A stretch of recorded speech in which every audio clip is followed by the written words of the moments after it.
Tapos ng New Year, aalis kayo, January 1, pumunta kayo ng New York, doon kayo titira.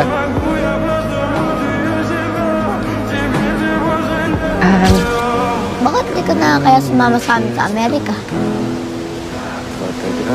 Kasi mamimiss kita. Tsaka paano nga pag wala kami?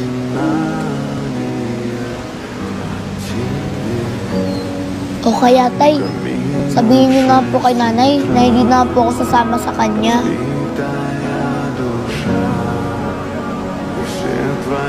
Tay, di mo ba ako mamimiss?